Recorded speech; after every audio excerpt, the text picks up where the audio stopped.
আজ শেয়ার করব টক মিষ্টি ঝাল জলপাইয়ের আচার। ভেতরটা এত রসালো আর জুসি যেটা নাকি খাওয়ার পরই বুঝতে পারবেন। আমি হাত দিয়ে দেখিয়ে দিচ্ছি একটা জলপাইকে যে কত সুন্দর ভেতরটা রসালো হয়েছে। নমস্কার বন্ধুরা, শ্বশুর বৌমা রান্নাঘর অ্যান্ড ব্লগ চ্যানেলে সকলকে স্বাগত। তাহলে কি করে তৈরি করব সেটাই দেখে নেওয়া যাক। প্রথমেই এইখানে নিয়েছি জলপাই, আর জলপাইগুলোর যে ডাঁটিগুলো রয়েছে সেগুলোকে এবার ছাড়িয়ে নেব। জলপাইয়ের ডাঁটিগুলো কিন্তু ভীষণ নরম, হাত দিয়ে টান দিলেই আস্তেভাবে খুলে চলে আসবে।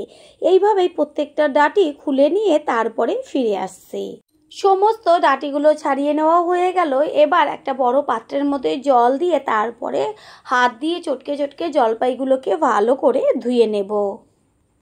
জলপাইটাকে এবার জল থেকে তুলে নিয়ে তারপরে হাতের উপরে রেখে একটা ছুরির সাহায্যে জলপাইয়ের গায়ে আস্তে আস্তে কেটে দিতে হবে। এইভাবে যদি জলপাইয়ের পুরো অংশটা কেটে দেওয়া হয় তাহলে রসগুলো ভেতরে যাবে আর এত সুন্দর রসালো জসি হবে যেটা নাকি না কেটে শুধু জলপাইটা আচার করলে বুঝতে পারবেন যে দুটোর মধ্যে ডিফারেন্সটা কোথায়। ঠিক এইভাবে প্রত্যেকটা জলপাই ছুরি দিয়ে কেটে নিয়ে ফিরে আসছি। আমি রিকোয়েস্ট করব ঠিক এইভাবে একদিনের জন্য হলেও জলপাইয়ের আচারটা তৈরি করে খেয়ে দেখবেন। আর অল্প করে করলে কিন্তু একদিনেই শেষ হয়ে যাবে, এটা আমি গ্যারান্টি দিয়ে বলতে পারি। আর পুরনো বন্ধুতে সব সময় আমাদের পাশে এইভাবে ভালোবেসে সাপোর্ট করার জন্য অনেক অনেক ভালোবাসা। এইভাবে সবগুলো কেটে নিয়ে ফিরে আসছি। প্রত্যেকটা জলপাই কিন্তু একইভাবে সম্পূর্ণ গাটা চিড়ে নিয়েছি। আর এইভাবে আচারটা করলে কিন্তু ভীষণ টেস্টি হয় খেতে। গ্যাসের ওভেনে কড়াই বসিয়ে দিয়ে দিয়েছি 4-5টা শুকনো লঙ্কা, আর দিয়ে দিয়েছি 1 চা চামচ গোটা ধনে, 1 চা চামচ 5 ফোড়ন। ধনে আর 5 ফোড়নটাকে একটু ভেজে নিয়ে তারপরে দিয়ে দেব 1 চা চামচ মৌরি, 1 চা চামচ সাদা জিরে। গ্যাসের ফ্লেম লোতে রেখে মশলাটাকে খুব ভালো করে ভেজে নেব। মশলা চটপট করে ফুটতে শুরু করেছে আর সুন্দর একটা গন্ধ বেরিয়েছে। ভাজা কিন্তু কমপ্লিট। এবার গ্যাসটা অফ করে দিয়ে তারপরে মশলাটাকে ঠান্ডা করে নিয়ে গুঁড়ো করে নেব। গ্যাসের ওভেনে ওই কড়াই বসিয়েই দিয়ে দেব সর্ষের তেল, আর তেলটা যখন গরম হয়ে যাবে তখন ফোড়ন দেব 2টো শুকনো লঙ্কা ছোট ছোট টুকরো করে নিয়ে, আর দেব 1 চা চামচ 5 ফোড়ন। ফোড়নটাকে বেশ ভালো করে ভেজে নেব। আর যখন ফোড়নের থেকে সুন্দর গন্ধ বেরোবে তখন এর মধ্যে দিয়ে দেব জলপাই। গ্যাসের ফ্লেম লোতে রেখে জলপাইটাকে কিন্তু হালকা করে একটু ভেজে নিতে হবে। দেব কালারের জন্য হলুদ গুঁড়ো আর স্বাদের জন্য লবণ। হলুদ আর লবণটা দিয়ে একটু মিশিয়ে নেব। হলুদ আর লবণ দেওয়ার পরে কিন্তু সামান্য একটু জল দিয়ে দিয়েছিলাম জলপাইটা সিদ্ধ হবার জন্য, সেটা স্কিপ হয়ে গেছে। প্রথমে কিন্তু কখনোই জলপাই দেওয়ার পরে চিনি বা গুড় যেটাই হোক না কেন সেটা দেবেন না, তাহলে কিন্তু জলপাইটা সিদ্ধ হবে না। জলপাই কিন্তু অর্ধেকের বেশি সিদ্ধ হয়ে গেছে, সেই পর্যায়েই এর মধ্যে দিয়ে দেওয়া হলো আখের গুড়। আমি এইখানে আখের গুড় আর চিনি দুটোই হাফ হাফ ব্যবহার করব। শুধু যদি চিনি দিয়ে তৈরি করা হয় আচার তাহলে কিন্তু বেশি দিন থাকে না, আর যদি গুড় দিয়ে আচারটা করা হয় বছর ভরে কিন্তু সংরক্ষণ করে রাখতে পারবেন।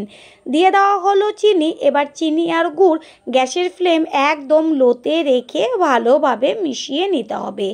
আস্তে আস্তে কিন্তু চিনি আর গুড়টা গলে একদম শিরায় পরিণত হবে। কিছুক্ষণ বাদে দেখাই গেল যে চিনি আর গুড়টা গলে কতখানি শিরায় পরিণত হলো। যেহেতু জলপাইটা অর্ধেক সিদ্ধ আছে আর এই শিরাতেই কিন্তু জলপাইটা সম্পূর্ণ সিদ্ধ হয়ে যাবে আর ভেতরেও কিন্তু একদম রস যাবে। এই পর্যায়ে গ্যাসের ফ্লেম একদম লোতে রেখে এবার একটা ঢাকনা দিয়ে ঢেকে দেব। যারা আমাদের চ্যানেলটাকে প্রথম ভিজিট করছেন তাদের আন্তরিক শুভেচ্ছা ও অনেক ভালোবাসা।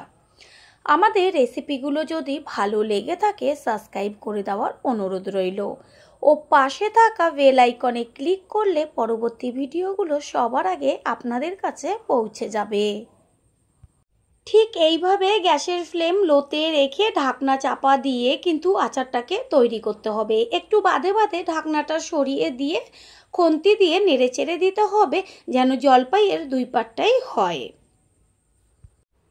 শিরাটা কিন্তু ঘন হতে শুরু করেছে আর আচারের সম্পূর্ণ কালারটাও চেঞ্জ হচ্ছে। এত সুন্দর আস্তে আস্তে কালার চলে আসছে, দেখেই কিন্তু জিভের থেকে জল চলে আসছে। জলপাই সম্পূর্ণ সিদ্ধ হয়ে গেছে আর যে চিড়ে দিয়েছিলাম জলপাইয়ের গাটা সেগুলো কিন্তু বেশ ফাঁকা ফাঁকা হয়ে যাচ্ছে। সেই কারণেই ওই রসগুলো ভেতরে যাবে, খেতে লাগবে টেস্টি টেস্টি। আচারটা কিন্তু সম্পূর্ণ হয়ে গেছে আর এতটুকু ঝোল থাকা অবস্থাতেই এর মধ্যে দিয়ে দেব যে মশলাটা প্রথমে ভেজে নিয়েছিলাম সেটাকে ঠান্ডা করে গুঁড়ো করে নিয়েছি। সেই মশলাটা দিয়ে তারপর আচারের সাথে মিশিয়ে নিয়ে এবার কিন্তু গ্যাসটাকে অফ করে দিতে হবে। এতটুকু ঝোল রয়েছে, এটা ঠান্ডা হওয়ার পর কিন্তু আরও টেনে যাবে। মশলাটাকে মিশিয়ে নিয়ে এবার গ্যাস অফ করে দেব, দিয়ে একটু ঢেকে রাখবো। তৈরি হয়ে গেল আজকের রেসিপি। আশা করি রেসিপিটি ভালো লাগলো।